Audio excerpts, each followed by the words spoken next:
Overdiagnosis 2014. We had a meeting last year in Dartmouth, which was the first of these conferences, and it was a very extraordinary meeting. There was a sense of fragmented people working on their own, a sense of not quite sure who else was doing what, different specialties, different disciplines. And that meeting really gave people a sense there were lots of people worried about the harms of too much medicine. And I think this meeting is an opportunity to build on that. There are 400 people here, but lots of different areas. We've got consumers, we've actually got patient representatives, GPs, specialists, all talking to each other. I think, as with anything, medicine has had a pendulum swing, and most of the history of medicine has been about developing how to do things to help people and how to do them better, how to give more treatments, how to do more investigations. But as with any pendulum, you reach the end of the swing and it has to come back to find some sort of balance. So I think this conference, or this series of conferences, represents a real turning point, and when it comes back to a balance, that's when we'll really be achieving truly good medical care. Well, in my context, and also from orthopedic surgery, one of the big dilemmas is working with magnetic resonance imaging and X-rays, where we face several challenges because we get so detailed information and we don't really know what is normal and what is pathologic. I think that the overdiagnosis is an issue for every GP around the world, including myself in Brazil. And I came here because we are not discussing this issue in Brazil already as much as here. So I'm trying to learn a little bit about it and go back home with new ideas.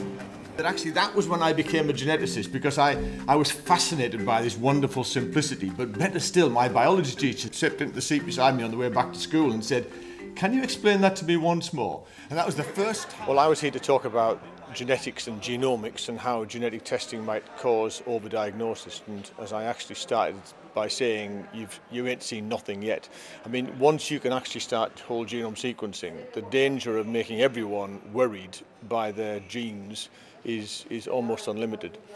I was very interested to talk to people all day today at this conference, because this is a group of people who think about the implications of healthcare in a different way to that which I'm used to hearing from genomicists who are all like kids with a candy bar, who are just desperate to do it to everybody without understanding the implications of that. So they've empowered me in my new role for the NHS to say to my colleagues, slow down a little, otherwise you do more harm than good.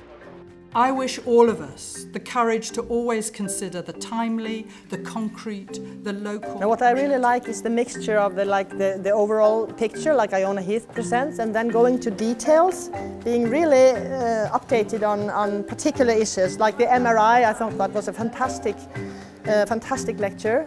Then I think it's very nice that NICE shows up here. That was a tough one. We expected it to be tough. The critique was not unexpected. And I still say to myself, I don't think they would have been here like 20 years ago. So I see it as a way forward, that at least communication is taking place.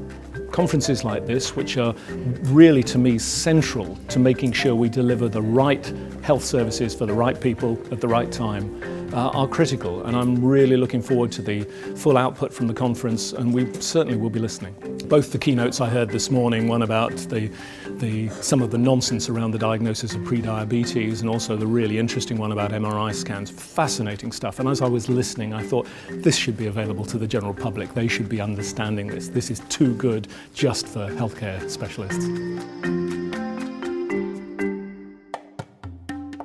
The conference will give some wonderful outcomes, because not only have the plenaries and the various workshops been very informative and useful, but it's the everyday small conversations around tables, and I've seen many people form amazing networks. I'm looking forward to the future, because I can see that the whole range, the vista, if you like, of medicalisation is going to be discussed more and more clearly as we move forward with this. This was one of my favourite meetings that I've had in years, because of the depth and because of the new directions that can be taken. There's still a great distance to go, so we plan to have the third meeting at the U.S. National Institutes of Health, and we'll try to expand on what I think is already successful. If we look at it from an economic point of view, we will see a 20% increase in need and demand in the next decade and no more money.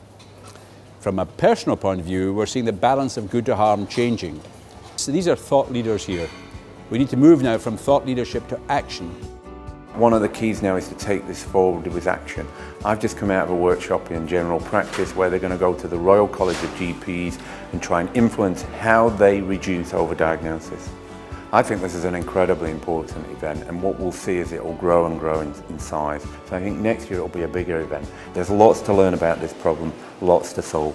Life is uncertain, and the art of living is to learn to live with this uncertainty. And I think that this is a very important message.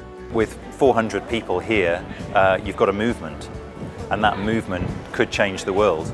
And I think it should, and my prediction is that it will.